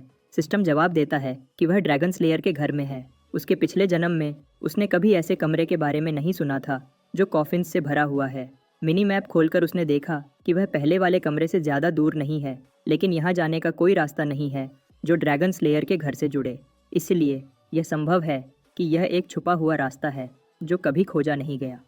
झीक ने इस अजीब स्थिति का फ़ायदा उठाने का फैसला किया और एक कॉफिन के पास भागा। उसने कंक्रीट लिड खोली और देखा कि अंदर एक मेडिवल आर्मर है। सिस्टम ने बताया कि यह ड्रैगन स्लेयर का इक्विपमेंट है। झीक ने आर्मर उठाया और उसके ऊपर रगड़ के निशान देखे। करीब से देखा तो उसे पता चला यह आर्मर गोल्डन एज के आर्मर से अलग है। उसके पीछे एक गोल सुराख मिला, जिससे उसने अंदाज़ा लगाया कि यह होल उस माना स्टोन से जुड़ा होगा जो उसने अभी हासिल किया था। झीक ने अपनी स्टोरेज में से एक हाई कंप्रेशन माना स्टोन निकाला और उसे आर्मर में डाला। सिस्टम ने बताया कि माना बैटरी का इंस्टॉलेशन सफल हुआ है। पूरा आर्मर सेट रोशन हो गया और एक्टिवेट हो गया। झीक ने उम्मीद से मुस्कुराया, लेकिन अगले ही पल आर्मर अजीब तरह से क्रैक हो गया और रूम में धुआं भर गया। सिस्टम के मुताबिक एक ओवरलोड के कारण इक्विपमेंट फेल हो गया और एक्टिवेशन रुक गया। सिस्टम ने उसे अगले एक्सप्लोजन के बारे में भी चेतावनी दी, लेकिन यह चेतावनी थोड़ी देर से मिली। सिस्टम ने देरी के लिए माफ़ी मांगी, लेकिन शुक्र है कि इससे ज़्यादा नुकसान नहीं हुआ। कम से कम झीक ने यह कंफर्म कर लिया कि हाई कंप्रेशन माना स्टोन्स इन प्राचीन आर्मर्स का एनर्जी सोर्स है। उसे हैरानी होती है कि यह आर्मर क्या क्या कर सकता है जो इतनी बड़ी एनर्जी सोर्स की ज़रूरत है। झीक ने अपने दिमाग में नोट किया कि वह प्रोफेसर फैंटम से इस बारे में जल्दी पूछेगा। अभी के लिए झीक ने फैसला किया कि वो अजीब कमरे में घूमकर कुछ काम का ढूंढेगा। कॉफिन से भरे कमरे के अलावा बाकी कमरे खाली थे। आखिरकार वो अंतिम कमरे में पहुंच गया, जो पहले ढूंढे गए कमरों जैसा ही था, एक बड़ा और खाली हॉल। लेकिन तभी उसने कमरे के बीच में एक ग्लास क्यूब देखा। सिस्टम का एक प्रॉम्प्ट उसके सामने आया, जिसे पढ़कर वो चौंक गया। वो पसीने पसीने हो गया और सोचने लगा कि टेरन ड्रेकर कितना पागल था। अंतिम कमरे में यह क्यूब फाउंडर्स लेगेसी है, जो कर्स्ड ड्रैगन बहामुट का दिल है। कौन सोच सकता था कि उसके पूर्वज ने अपनी पहेली के लिए यह गिफ्ट छोड़ा था। यह उस अजीब सी फीलिंग को समझाता है जो जीक ने स्टोरेज रूम में महसूस की थी। लेकिन पहले वाले डार्क प्रेजेंस के मुकाबले बहामुट का दिल अब कुछ अलग ही फील दे रहा है। जैसे ही सिस्टम ने बताया कि बहामुट का दिल उसकी बॉडी से रिएक्ट कर रहा है, जीक को डार्क प्रेजेंस ने घेर लिया। उसने अपने दिमाग में एक आवाज़ सुनी जो गुस्से से भरी हुई थी और कह रही थी कि वो सब कुछ तबाह कर दे। आवाज़ कह रही थी कि उसे सबको मार देना चाहिए। उसका इंडोमिटेबल मेंटल डिफेंस एक्टिवेट हुआ और वो छोटे समय के लिए शॉक से बाहर आया। तभी उसके सिर में एक तेज दर्द हुआ और उसकी एक आंख काली हो गई। उसने महसूस किया कि यह प्रेजेंस अभी भी उसके शरीर में है। सिस्टम ने उसे एक अर्जेंट क्वेस्ट दिया, टेरन ड्रेकर टेस्ट, जिसमें उसे बहामुट के दिल में ईविल एनर्जी के खिलाफ लड़ना है। डार्क प्रेजेंस फिर से उभर आया और जब उसके मेंटल डिफेंस ने इसका प्रभाव साफ करने की कोशिश की, तब उसके क्लास स्किल्स का एक्टिवेशन पहली बार फेल हो गया। इसके बाद उसके दिमाग को हत्याकारी विचारों ने घेर लिया और आवाज़ और भी तेज हो गई। दोनों आंखें काली हो गईं और आवाज़ ने मांग की कि उसे इसे स्वीकार करना चाहिए। अगर वो स्वीकार करता है तो वो आज़ाद हो जाएगा। सिर्फ विल पावर से ज़ीक ने अपने आप को कंट्रोल में लाया और अपना सिर ग्लास क्यूब से जोर से टकराया। दर्द ने उसके दिमाग को साफ किया और वो मुस्कुराया जब उसके चेहरे पर केचप गिरने लगा। ज़ीक उस पागल और हत्याकारी आवाज़ को बिल्कुल पसंद नहीं करता। यह बेवकूफ़ आवाज़ उसे आज़ादी देने का वादा करती थी, लेकिन ज़ीक मानता है कि आज़ादी दी नहीं जाती बल्कि हासिल की जाती है। ग्लास क्यूब हज़ारों टुकड़ों में टूट गया जब ज़ीक ने ईविल ड्रैगन्स कर्स को लिया, और इसके साथ अर्जेंट क्वेस्ट भी कंप्लीट हो गया। थकान जल्दी ही उसके दिमाग पर छाई, और अगर उसके पास विल पावर नहीं होती तो स्थिति और भी खराब हो सकती थी। उसके शरीर ने नुकसान को महसूस किया और उसके हीलिंग फैक्टर और इन्फिनिट स्टैमिना को ट्रिगर किया ताकि वो रिकवर कर सके। इसके साथ ही कर्स्ड ईविल ड्रैगन बहामुट का दिल का एब्जॉर्प्शन प्रोसेस शुरू हो गया। उसने देखा कि दिल उसके सीने के पास आया और तेज़ रोशनी से चमक रहा है। एक पावर ने उसके फ्लैश और बोन्स को भर दिया, जिससे ज़ीक को बहुत डर हुआ। जहाँ तक वो बता सकता है, एक प्योर और डेंस मैना सोर्स जिसका उसने पहले कभी सामना नहीं किया उसके बॉडी के हर सेल में फ्लो हो रहा है। यह एक नाइट के लिए बुरा होता, लेकिन ज़ीक के लिए तो बिल्कुल ही खतरनाक है, क्योंकि उसके पास एक भी सर्कल नहीं है जो इतनी इंटेंस माना की पावर को सही से एब्जॉर्ब कर सके। एब्जॉर्ब न करने की वजह से यह माना ओवरफ्लो होकर सारी बॉडी को डिस्ट्रॉय कर रहा है, और इसका दर्द सिर्फ ज़ीक ही समझ सकता है। ज़ीक जानता है कि उसे कुछ करना होगा, कुछ भी, वरना यह प्रोसेस उसका अंत हो सकता है। स्किलफुल स्लाइट ऑफ हैंड के साथ उसने पर्पल ईथर समन किया। स्पिरिट ऑफ द सोल का उपयोग करके उसने एक मिनी ब्लैक होल क्रिएट किया ताकि इस ओवरफ्लोइंग माना को सील कर सके। ज़ीक के बहुत कम स्किल्स हैं। उसने सोचा कि ईथर का उपयोग करना ही उसकी आखिरी उम्मीद है। ज़ीक ने अपने दांत पीसते हुए अपनी पूरी कंसंट्रेशन ईथर होल सील को चलाए रखने में लगा दी। आखिर में एक बड़ा एक्सप्लोजन हुआ जिसने ज़ीक को लपेटे में ले लिया। पूरा कमरा थंडरस स्मोक से भर गया। एक्सप्लोजन ने एक बड़ा गड्ढा बना दिया। खैर, ज़ीक अभी भी एक पीस में है। उसके बॉडी का हर एक हिस्सा दर्द से चिल्ला रहा था। जब दर्द कम होने लगा तो उसने सुकून की सांस ली। यह मुश्किल था, लेकिन आखिर में वो जिंदा बच गया। उसका यूनिफॉर्म फटा हुआ है और उसके चेस्ट पर बहामुट का मार्क बन गया है। शैटर्ड ग्लास क्यूब के अंदर जो दिल था वो गायब हो चुका है। बहामुट का माना बिल्कुल मजाक नहीं है। उसका सरवाइव करना एक चमत्कार से कम नहीं है, और इस बार वो किस्मत से बच गया। टूटे हुए ग्लास क्यूब के पीसेज में उसने अपने चेस्ट पर मार्क का रिफ्लेक्शन देखा। ऐसा लगता है कि बहामुट की रैम्पेजिंग माना ने कुछ सरप्राइजिंग रिजल्ट्स दिए हैं। तभी सिस्टम ने उसे कर्स्ड ईविल ड्रैगन के दिल की सक्सेसफुल एब्जॉर्प्शन के बारे में नोटिफाई किया। एब्जॉर्ब्ड माना ने उसके बॉडी को बहुत ज़्यादा चेंज कर दिया है। उसका कॉन्स्टिट्यूशन ऑर्डिनरी से अपग्रेड होकर डिवाइन हो गया है। अभी तक कंट्रोल नहीं की जा सकने वाली पावर को डिटेक्ट करते हुए सिस्टम ने उसके 90.5% फोर्स को कंप्रेस और सील कर दिया। एंसेस्टर्स लेगेसी के इनहेरिटर के तौर पर उसे टेरन ड्रेकर की सिक्योर लाइब्रेरी को ओपन करने की परमिशन भी मिल गई है। बिगिनर क्वेस्ट बुक अनलॉक हो गया है, और साथ ही लो लेवल एडमिनिस्ट्रेटर का ट्यूटोरियल भी। ज़ीक ने अपने सिर को कुरचाया। डिवाइन बॉडी, टेरन्स लाइब्रेरी, किसी तरह का ट्यूटोरियल? उसे समझ नहीं आ रहा कि ये सब क्या है। कंफ्यूज्ड रहते हुए उसने सारी विंडोज़ को हटा दिया, सिर्फ एक को छोड़कर। ऐसा लगता है कि पहला ड्रैगन स्लेयर टेरन मरने से पहले बहुत दयालु था। एक प्रॉम्प्ट उसके सामने आया जो पूछ रहा था कि क्या वो टेरन ड्रेकर का दूसरा डाइंग गिफ्ट खोलना चाहेगा। जब उसने सोचा कि वो और ज़्यादा सरप्राइज नहीं हो सकता, ज़ीक ने आखिरकार टेरान के दूसरे गिफ्ट पर अपनी नज़र डाली। उस एंशिएंट रूम में ज़ीक मरते मरते बचा और फिर अपने प्लैटिनम मैंशन की तरफ वापस चला गया। उसने लूटे हुए ट्रेजर्स को एक सेफ जगह पर छुपा दिया, जबकि उसकी आंखें सिस्टम प्रॉम्प्ट पर टिकी हुई थीं। उसका टाइटल बदल गया था, वो जिसे एंशिएंट ड्रैगन की इनहेरिटेंस मिली है, the inheritor of terrain Drucker. उसे ड्रैगन कंट्रोल की अथॉरिटी और डिवाइन बॉडी कॉन्स्टिट्यूशन मिला। नए रिवॉर्ड्स में से वो सबसे ज़्यादा क्यूरियस था ड्रैकोनियन स्किल के बारे में, जिसका नाम था इनकेंटेशन। यह लॉक्ड स्किल उसके वर्ड्स को पावर से भर देगा। मुट्ठी में जाने उसे बहुत कुछ मिला, लेकिन अभी भी कुछ रिवॉर्ड्स को यूज़ करने के लिए वो बहुत वीक है। ड्रैकोनिक कंट्रोल उसे ड्रैगन्स के बच्चों और ड्रैगन्स पर कंट्रोल देता है। उसके कंट्रोल में आने वाले ड्रैगन्स को समन किया जा सकता है, और वो ड्रैगन्स बिना सवाल जवाब उसके ऑर्डर्स फॉलो करेंगे। डिवाइन बॉडी उसे हाईएस्ट लेवल पर परफॉर्म करने की कैपेबिलिटी देती है। कॉम्बैट सीखने की उसकी स्पीड और बॉडी में ईथर का ट्रांसफ़र रेट इंक्रीज हो गया है। डिस्क्रिप्शंस उसे पूरी पिक्चर समझने में ज़्यादा हेल्प नहीं कर रही, इसलिए शायद उसे यह प्रैक्टिस करके ही पता चलेगा। एंसेस्टर के दूसरे डाइंग गिफ्ट के अलावा टेरन की एक और विंडो है, जबकि उसे टेरन ड्रेकर की सिक्योर लाइब्रेरी तक एक्सेस मिल गया है। एक इन्फॉर्मेशन अपडेट की ज़रूरत अभी भी है। सिस्टम ने हमेशा की तरह हेल्पफुल होते हुए ऑफर किया कि वो मिनी मैप पर लोकेशन मार्क कर दे जहां से वो अपडेट हासिल कर सकता है।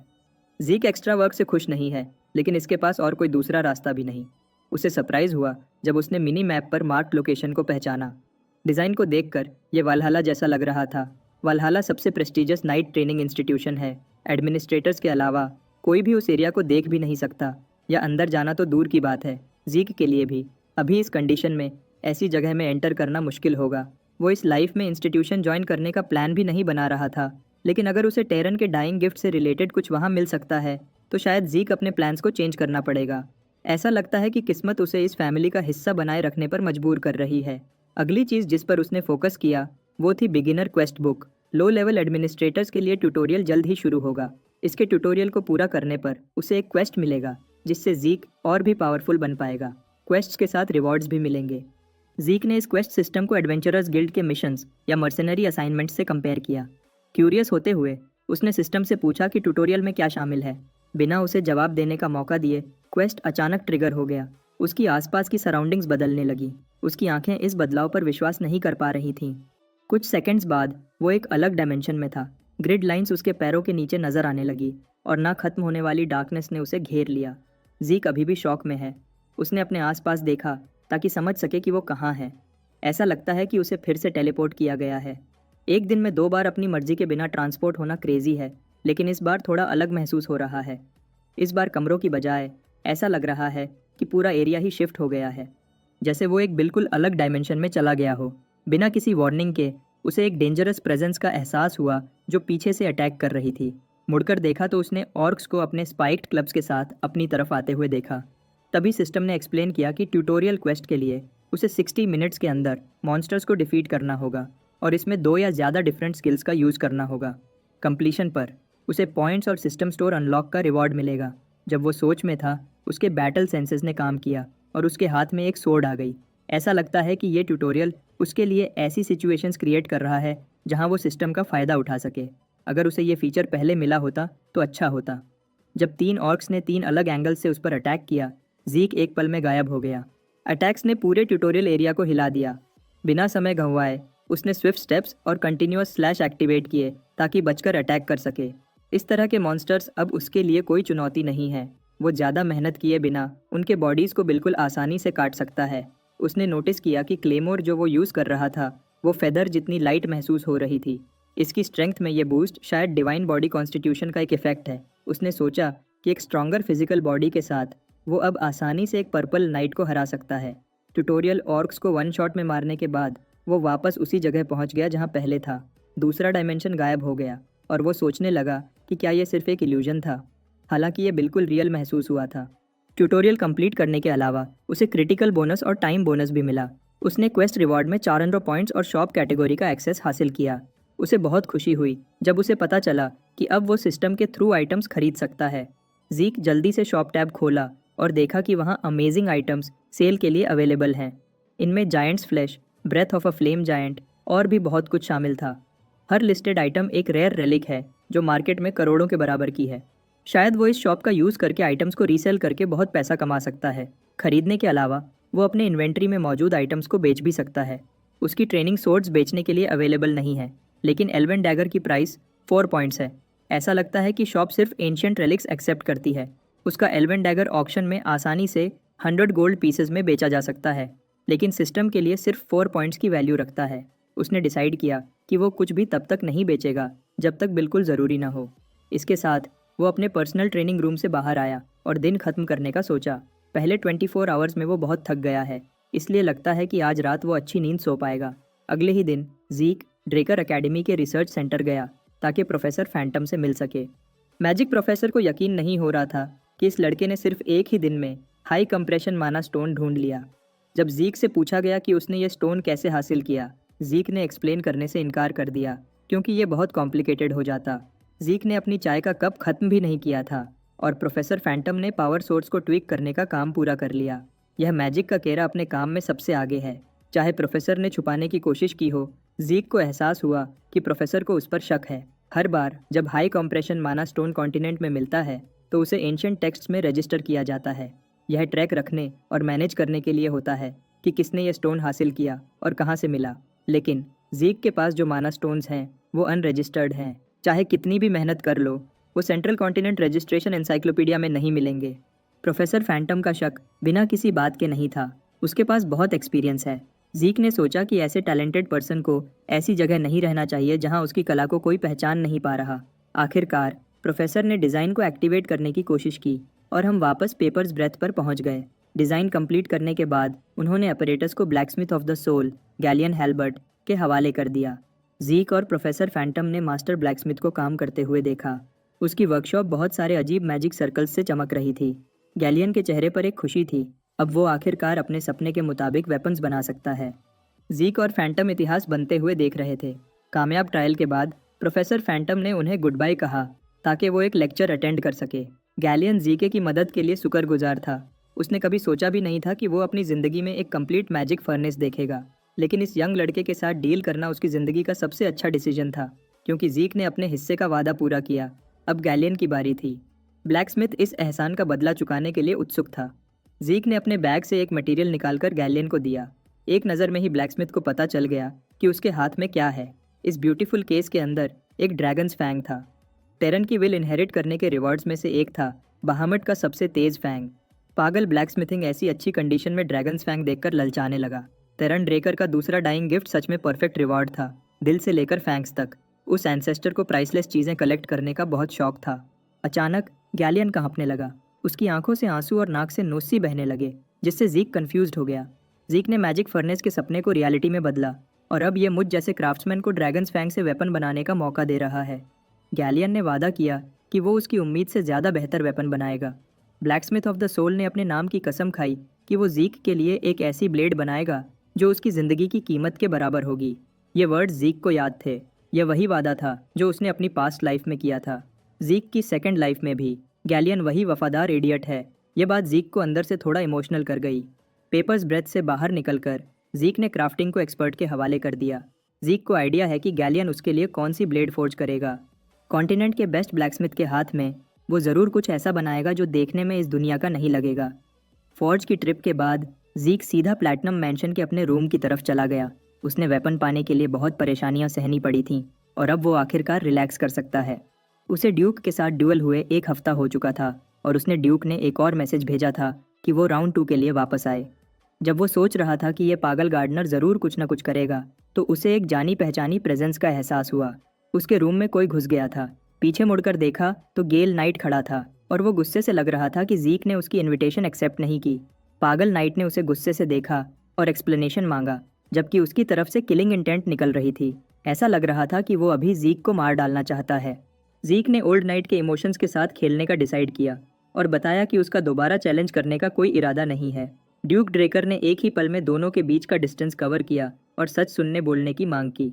जीक ने ड्यूक की ग्रिप से खुद को आज़ाद करने की कोशिश की, लेकिन उससे पहले कि वो कुछ कर पाता, पागल आदमी ने उसे खुली खिड़की से बाहर फेंक दिया।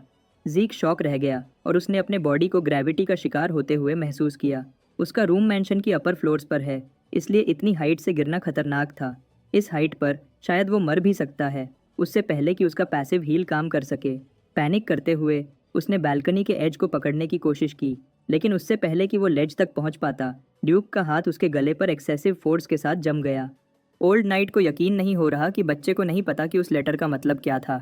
जीक ने जानबूझकर उसे अवॉइड किया, पहले ट्रीटमेंट रूम में और अब भी। ऐसा लगता है कि वो ड्यूक को गुस्सा दिलाने की कोशिश कर रहा है। जब उसके गेम्स खत्म हो गए, ड्यूक ने उसे 5 सेकंड्स दिए ताकि वो सच बता सके और बकचोदी बंद करे। जीक मुस्कुराया और बताया कि ड्यूक ने अभी तक अपनी असली पहचान नहीं बताई और अभी भी खुद को सिर्फ एक गार्डनर कह रहा है। जीक सच बोलने की डिमांड करता है। जब उसने लड़के की आंखों में डर का न होना देखा, तो गार्डन कीपर डेक्स्टर ने अपनी ग्रिप ढीली कर दी और मुस्कुरा दिया। ओल्ड नाइट ने उसे रूम में वापस फेंक दिया, जिससे रूम का नुकसान हुआ, लेकिन जीक के स्ट्रॉन्ग बॉडी को कोई सीरियस डैमेज नहीं हुआ। गार्डन कीपर डेक्स्टर ने माना कि जीक की बात में दम है। उसने लड़के को उठाने के लिए अपना हाथ बढ़ाया और माना कि वो एक टाइम पर ड्रेकर का ब्लैक नाइट था। जीक ने सरप्राइज होने का ढोंग किया, हालांकि उसे पहले ही पता था कि ये आदमी कौन है, जो उसने पहले दी गई इन्फॉर्मेशन को जोड़कर समझ लिया था। उसने अपना एक्टिंग शुरू कर दिया और पूरे दिल से माफ़ी मांगी, एक काबिल-ए-इज़्ज़त फैमिली मेंबर और ऑनरेबल ब्लैक नाइट की डिसरिस्पेक्ट करने के लिए। फिर भी शक करते हुए ड्यूक ने पूछा कि क्या ये जीक का प्लान था। लड़के ने डेक्स्टर की बात को समझ न पाने का नाटक जारी रखा। इस रेयर चांस का फ़ायदा उठाते हुए जीक ने पूछा कि लॉर्ड ड्यूक खुद को फॉर्मर ब्लैक नाइट क्यों कहते हैं। ओल्ड नाइट ने एक्सप्लेन किए, बिना सिर्फ इतना कहा कि वो अब ये टाइटल नहीं रखता। यह कॉमन नॉलेज है कि रैंक्स में ऊपर जा सकते हैं, लेकिन जीक को नहीं पता था कि रैंक्स में नीचे भी गिर सकते हैं। ड्यूक ने उसके क्वेश्चंस के आंसर देने से इनकार कर दिया और टॉपिक चेंज कर दिया। जीक ने ओल्ड नाइट के कांपते हुए हाथ को नोटिस किया और पर्सनल सवाल करने बंद कर दिए, क्योंकि लॉर्ड ड्यूक ने अपनी असली पहचान बता दी है। जीक ने भी सच बोलने का डिसाइड किया। वो घुटनों के बल बैठ गया और मान लिया कि उसे ड्यूक की आइडेंटिटी का पता था और वो जानबूझकर उसे परेशान कर रहा था ताकि उसका ऑफिशियल स्टूडेंट बन सके। हैरानी की बात है, ओल्ड नाइट मुस्कुरा दिया, लड़के की बहादुरी से खुश होते हुए। इसके बदले गेल नाइट ने आखिरकार उसे ऑफिशियल स्टूडेंट के तौर पर एक्सेप्ट कर लिया। जीक शॉक्ड था कि एक पावरफुल टीचर हासिल करना इतना आसान हो जाएगा। जीक ने सोचा कि उसे बहुत परेशानियां सहनी पड़ेंगी। उसने डिसाइड किया कि वो ऑफर एक्सेप्ट कर ले, इससे पहले कि ये पागल आदमी अपना माइंड बदल ले। उसने ड्यूक ड्रेकर के सामने घुटने टेक कर फॉर्मली डिक्लेयर किया कि वो नाइट का डिसाइपल बनना चाहता है। उसने कसम खाई कि वो अपने मास्टर का नाम रोशन करेगा, अपने मास्टर के ऑर्डर्स फॉलो करेगा और विजडम और पावर हासिल करेगा। ड्यूक को हैरानी हुई कि बच्चे को स्टूडेंट बनने की स्पीच का पता है, जो न्यू जनरेशन के ज़्यादातर लोग भूल चुके हैं। जीक ने यह भी बताया कि कल्चर एक नाइट के लिए सबसे महत्वपूर्ण चीज़ है, लेकिन वो अपने नए मास्टर से एक और चीज़ पूछना चाहता था। ड्यूक को मास्टर कहना पसंद नहीं था, लेकिन उसने बच्चे की बात को नहीं टोका। जीक ने पूछा कि ऐसा क्या था जिसने ड्यूक को उसे स्टूडेंट बनाने पर मजबूर किया, जबकि वो किसी भी स्टूडेंट को एक्सेप्ट न करने के लिए मशहूर था। सिर्फ Andre, the genius of the century, इस बोरे का स्टूडेंट बन पाया, और वो भी सालों तक भीख मांगने के बाद। हालांकि जीक को आइडिया था कि क्यों, फिर भी वो यह ड्यूक के मुंह से सुनना चाहता था।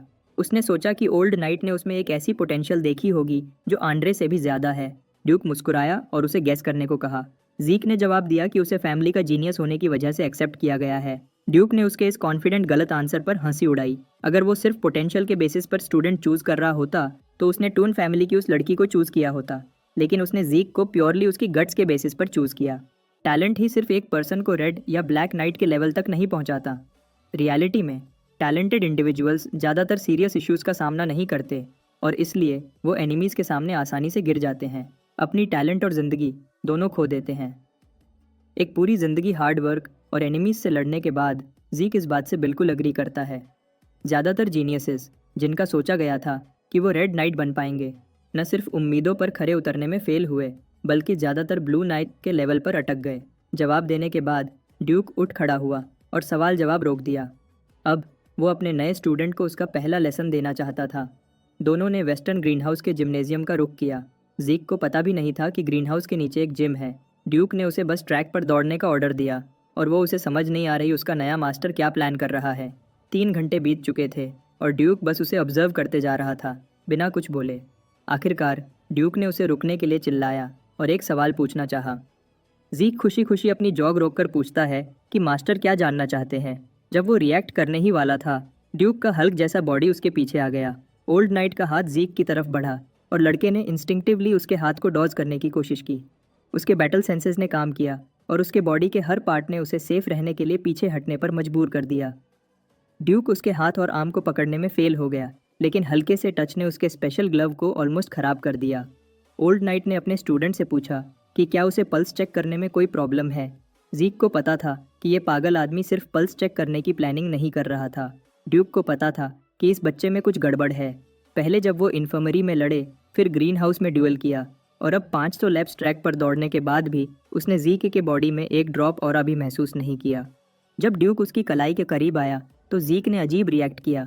इसलिए फॉर्मर ब्लैक नाइट ने सीधे सीधे जीक से पूछा कि क्या वो ऑरा यूज़ नहीं कर सकता। यह सवाल, जो उसके सबसे बड़े सीक्रेट को प्रॉड देता, इस सवाल ने जीक को हिलाकर रख दिया। ड्यूक ने अपना रिसर्च किया था। उसने ब्रॉन्ज स्टैचू देखी थी और उस गोल्डन लाइट के बारे में भी जानता था जो जीक ने ट्रिगर किया था, जो पहले कभी नहीं देखा गया था।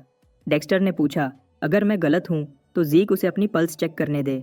जीक ने अपने मास्टर की आंखों में देखा तो उसने अपने मास्टर की आंखों में सिर्फ जानने की इच्छा देखी। इस सीरियस राज के बावजूद, जो एक ड्रेकर ऑरा यूज़ न करने की खबर से फैल सकता है, ऐसा लगता है कि ड्यूक की जानने की चाहत पहले आती है। जीक खुशनसीब है कि ड्यूक एक पागल आदमी है। जीक अभी भी अपनी ब्लेड ग्रैहम हासिल करने का इंतज़ार कर रहा है ताकि उसके ऑरा के बारे में कोई शक पैदा ना हो। जीक को समझ आ गई थी कि यहाँ अगर डेक्स्टर की जगह कोई और होता तो गड़बड़ हो जाती। अब उसे झूठ बोलने की ज़रूरत नहीं है। अपनी पास्ट लाइफ में जहाँ वो अपनी फैमिली का पहला फेल्ड अवेकनर था, अब चीज़ें अलग हैं। जीक ने अपने स्पेशल ग्लव्स केयरफुली उतारे जो प्योर ब्लड अवेकनर का सिंबल थे। उसने अपना मैनर रिफ्लेक्शन दिखाया, जो प्रूफ है कि उसका प्योर ब्लडेड नेचर असली है, लेकिन किसी अनजान से वो ऑरा यूज़ नहीं कर सकता। जीक उम्मीद कर रहा है कि सच बताने से उसकी बाकी एबिलिटीज़ और राजा छुप जाएंगे। फिर भी उसने ड्यूक से माफ़ी मांगी, क्योंकि अगर यह पता चला कि एक ड्रेकर ऑरा यूज़ नहीं कर सकता तो जीक को डर है कि उसे फैमिली से बाहर निकाल दिया जाएगा। जीक अपनी मर्जी से रो सकता है और एक डरते हुए पपी की तरह दिख सकता है। इस आदमी को एक अवार्ड दो। जीक ने अपनी पल्स एग्जामिन करने की ऑफ़र दी और ड्यूक ने आगे बढ़कर अपना ऑरा अपने स्टूडेंट के बॉडी में केयरफुली फैलाया। जीक को रोता और डरता हुआ देखकर ड्यूक ने सोचा कि एक बच्चा तो बच्चा ही होता है, चाहे वो अपनी उम्र के मुताबिक नहीं दिखता हो। जैसा उसने सोचा था, जीक के प्योर बॉडी में ऑरा का एक ड्रॉप भी डिटेक्ट नहीं हुआ, हालांकि वो सक्सेसफुली अवेकन हो चुका है। ड्यूक शॉक्ड था। उसने अपने दिमाग को खपा लिया, लेकिन कोई जवाब नहीं मिला। जीक को पहले ही पता था कि पल्स एग्जामिनेशन के बाद भी ड्यूक पूरी तरह से सहमत नहीं होगा, क्योंकि ब्लेसिंग राइट के रिजल्ट्स झूठ नहीं बोलते। जीक को पता है कि ड्यूक अब इस चीज़ को किसी न किसी लॉजिक से प्रूव करने की कोशिश करेगा। ओल्ड नाइट ने उसे इरेगुलर लेबल किया। ऑफ कोर्स यही उसका कंक्लूजन है। लोग जो क्लासेस के कॉन्सेप्ट से अनजान होते हैं वो ऐसे ही सोचते हैं। फिर भी जीक ने ड्यूक के साथ खेला और ड्यूक से पूछा कि इरेगुलर क्या होता है। उसके मास्टर ने एक्सप्लेन किया कि ये उन लोगों को कहा जाता है जो अलग एबिलिटीज़ रखते हैं, जैसे कि कुछ लोग ऑरा और माना को एक साथ यूज़ कर सकते हैं। कुछ इरेशनल एबिलिटीज़ भी होते हैं, जैसे फ्यूचर में झांकना। इसलिए इरेगुलर्स को ज़्यादा अच्छा ट्रीट नहीं किया जाता और ये बेहतर होगा कि ये सीक्रेट मास्टर और स्टूडेंट के बीच ही रहे। जहाँ तक जीक की इरेगुलर एबिलिटी की बात है, ड्यूक को लगता है उसकी इरेगुलर एबिलिटीज़ इंसेन स्टैमिना और रिकवरी है। चाहे आदमी कितना ही पावरफुल क्यों ना हो, अंदरूनी चोटों से रिकवर होने में समय लगता है। लेकिन ये कॉन्सेप्ट जीक पर अप्लाई नहीं होता। वो सीरियस डैमेजेस से तकरीबन उतने ही समय रिकवर हो जाता है। ड्यूक ने सोचा कि इतनी फास्ट रिकवरी में बहुत ज़्यादा एनर्जी कंज्यूम हुई होगी, और वो एनर्जी ऑरा है। ओल्ड नाइट ने नतीजा निकाला कि क्योंकि जीक का ऑरा लगातार उसके स्टैमिना और रिजेनरेशन के बदले कंज्यूम हो रहा है, इसलिए उसकी बॉडी में ऑरा बचा ही नहीं। जीक सरप्राइज था कि इस ओल्ड मैन ने खुद से ही एक्सप्लेनेशन निकाल लिया। अपनी एक्टिंग जारी रखते हुए उसने मासूम शक्ल बनाकर पूछा कि क्या वो कभी ऑरा यूज़ नहीं कर पाएगा। उसे डर था कि वो अपने मास्टर की उम्मीदों पर खरा नहीं उतर पाएगा। ड्यूक ने ऐसे सेंटिमेंट पर हंसी उड़ाई और उसे चिंता न करने को कहा, क्योंकि उसका गेल आर्ट्स एक स्पेशल और पावरफुल टेक्निक है जो ऑरा का यूज़ बिल्कुल नहीं करता। ड्यूक ने एक्सप्लेन किया कि स्पेशल आर्ट एक स्पेशल टेक्निक होती है जो एक नाइट अपने पीक पर पहुंचने के बाद पर्सनली डेवलप करता है।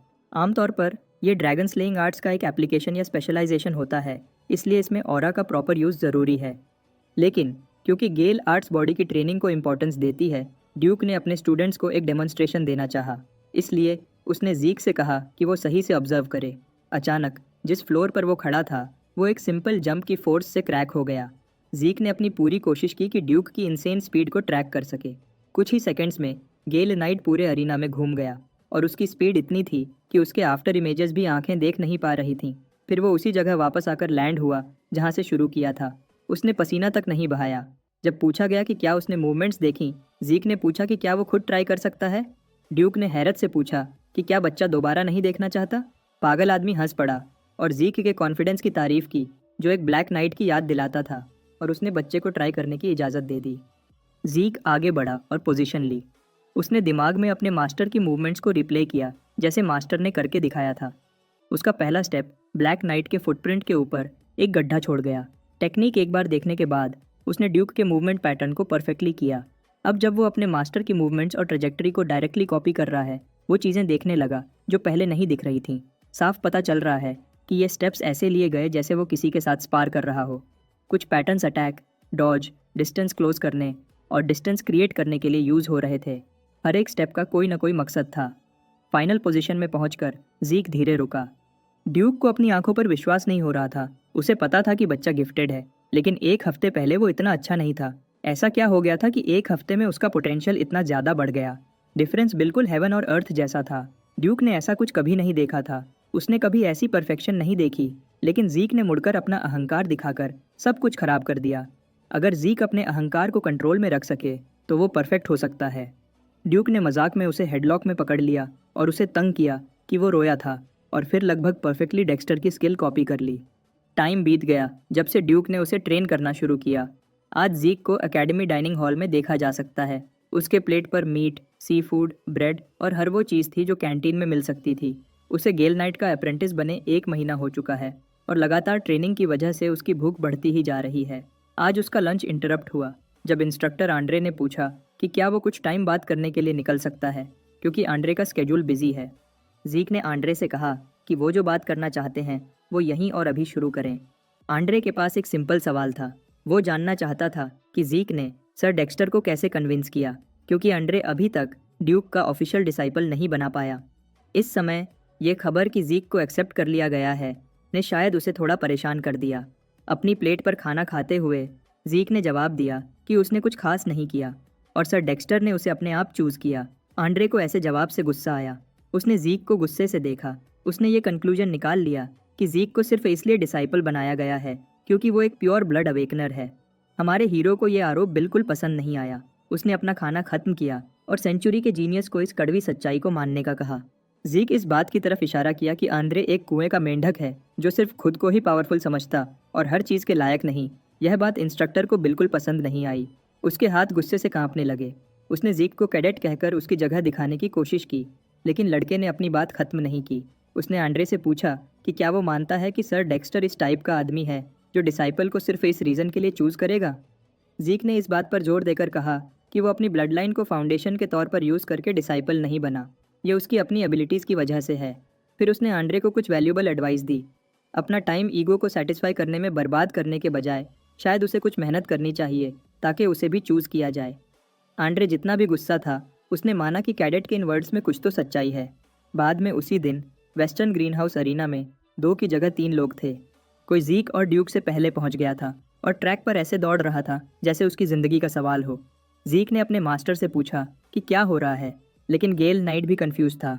उसे नहीं पता कि इंस्ट्रक्टर एंड्रे को क्या हो गया, लेकिन वो बेचैन होकर यह मांग कर रहा था कि अगर वो ड्यूक के साथ रहकर सीख सके तो वो सर्वेंट बनने को भी तैयार है। ओल्ड नाइट ने मजाक में कहा कि अगर वो 300 चक्कर बिना ऑरा के दौड़ सके तो वो उसे अपने साथ रख लेंगे, और यही वजह है कि एंड्रे ऐसी हालत में है। ड्यूक एंड्रे के इस नए जोश पर हैरान था।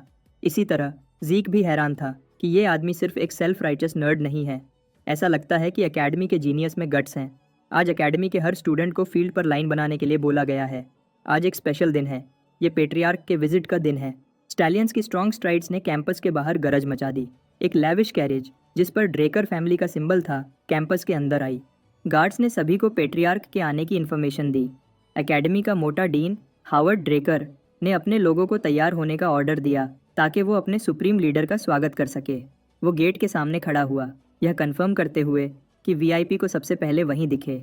जब पेट्रियार्क कैरेज से बाहर आया तो हावर्ड ने उसे रिस्पेक्ट देते हुए वेलकम किया। नाइट्स ने भी अपनी ब्लेड्स उठाकर रैंक के मुताबिक घुटने टेक कर रिस्पेक्ट दिखाई। पेट्रियार्क बिल्कुल 12 नून पर पहुंचा और एकेडमी का बेल आज के इस खास मौके पर जोर से बज उठा। मास्टर ड्रेकर अनमैच्ड ऑरा और ड्रिप के साथ चल रहे थे। उनकी मौजूदगी में हर कोई उनके लिए रिस्पेक्ट को महसूस कर रहा था। उन्होंने हावर्ड का शोल्डर पकड़कर उसकी मेहनत की तारीफ की। ये गीगाचद आर्थर ड्रेकर हैं, थर्ड ट्रांसेंडेंट हाउसहोल्ड के लीडर, ड्रैगन स्लेयर ड्रेकर के पेट्रियार्क। हावर्ड ने सुझाव दिया कि वो अंदर चलें क्योंकि आज धूप बहुत तेज़ है, लेकिन आर्थर अपनी मर्जी से चलना पसंद करते हैं। गेट के करीब कुछ स्टूडेंट्स ने पेट्रियार्क को जब अपनी आंखों से देखा तो हैरान रह गए। आखिरकार आर्थर ड्रेकर ने रोशनी में कदम रखते हुए एकेडमी के स्टूडेंट्स के सामने अपना चेहरा दिखाया। उन्होंने यंग ड्रैगन स्लेयर्स को मुखातिब किया जो उनके सामने लाइन अप थे, क्लैन की उम्मीद और फ्यूचर। उन्होंने स्टूडेंट्स से कहा कि वो हार्ड ट्रेन करें और ज़्यादा ट्रेन करें क्योंकि उनका डेवलपमेंट फैमिली का डेवलपमेंट होगा। उनके एनकरेजिंग वर्ड्स और डोमिनेटिंग प्रेजेंस से इंस्पायर होकर स्टूडेंट्स ने उनका सिंपल स्पीच दिल से लिया और जोश से जवाब दिया। जब धूप और ज़्यादा चमकने लगी, आर्थर ने मुड़कर हावर्ड को ऑर्डर दिया कि उसे अंदर ले जाए। बंद दरवाज़ों के पीछे जीक को सभी नाइट्स के लीडर, ड्रैगन स्लेयर के नाम के गार्डियन और अपने फादर से मिलने के लिए बुलाया गया। आर्थर ने उसके चमक दमक और ओल्ड फैशन रिस्पेक्ट दिखाने के तरीके पर हंसी उड़ाई। आजकल ये बहुत कम देखने को मिलता है। 2 कप्स चाय लेने के बाद आर्थर ने अपने बेटे से बैठने को कहा। उन्होंने सुना था कि उनका बेटा चाय पसंद करता है, इसलिए उन्होंने कुछ रेयर टी तैयार करवाई है, उम्मीद करते हुए कि जीक को पसंद आएगी। हालांकि ये एक फादर का प्यार दिखाने का एक तरीका लग रहा है। जीक को पता है कि पेट्रियार्क को उसकी परफॉर्मेंस की खबर मिल रही है, इसलिए वो ऐसा कर रहा है। एक कहावत है कि शायद कुछ चीज़ें एम्परर को नहीं पता हों, लेकिन कोई चीज़ ऐसी नहीं जो एक ड्रेकर को नहीं पता। जीक अब इस कहावत की सच्चाई को महसूस कर रहा है।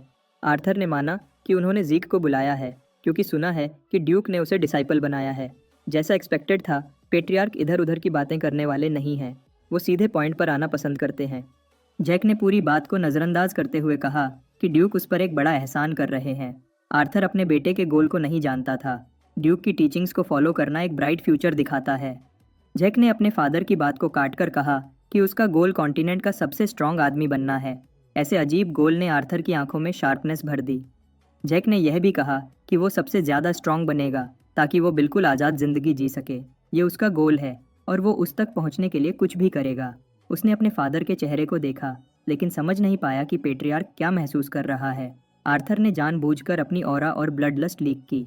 अगर उसका सबसे छोटा बेटा सबसे स्ट्रांग बनना चाहता है तो इसका मतलब है कि वो अपने फादर को भी सरपास करने का इरादा रखता है। जैक को एहसास हुआ कि उसने शायद गलती कर दी। वो भावनाओं में बह गया था कि ऐसे सेंटिमेंटल बातें कर गया। उसे गूसबम्प्स आ गए। कमरे में एस्ट्रल सोर्ड की प्रेजेंस घूम रही थी। कहते हैं कि ये यूज़र को एक एरिया में हर लिविंग बीइंग पर पावर देती है। यही वो पिनेकल ऑफ ऑरा यूजेज है जो सिर्फ फुल ऑन ब्लैक नाइट्स ही हासिल कर सकते हैं। आर्थर ने अपने सबसे छोटे बेटे की तरफ देखा। उसकी आंखों में थोड़ी खुशी दिखाई दी। जैक ने अपनी जगह पर खड़े रहने का डिसाइड किया और अपने गोल पर डटा रहा। उसने माना कि वो अपने पावरफुल फादर को भी सरपास करने का प्लान रखता है, जबकि वो एस्ट्रल सोर्ड के प्रेशर को रेजिस्ट करने की पूरी कोशिश कर रहा था। जैक के पक्के कदम देखकर पेट्रियार्क उसकी गट्स से खुश लग रहा था। आर्थर ने चाय पीते हुए आइस टी से एस्ट्रल सोर्ड को कम किया। जैक के बॉडी पर से प्रेशर हट गया। उन्होंने माना कि जैक ने जो अभी कहा वो सबसे इंटरेस्टिंग बात थी जो उन्होंने बहुत समय बाद किसी के मुंह से सुनी। आर्थर असल में यहाँ एकेडमी और अपने सबसे छोटे बेटे को सपोर्ट करने आए थे, लेकिन अब कि उन्होंने देखा है कि जैक कितना ग्रो कर चुका है, शायद वो काफ़ी नहीं होगा। उन्होंने अपने इंट्रिकेट सूट में कुछ ढूंढा। जैक ने सोचा कि डेक्स्टर जैसे ब्लैक नाइट्स पहले ही पावर के टॉप पर हैं, एक स्ट्रॉन्ग आदमी, लेकिन उसका फादर एक बिल्कुल अलग लेवल पर था। आर्थर ने टेबल पर एक ब्लैक कार्ड स्लाइड किया।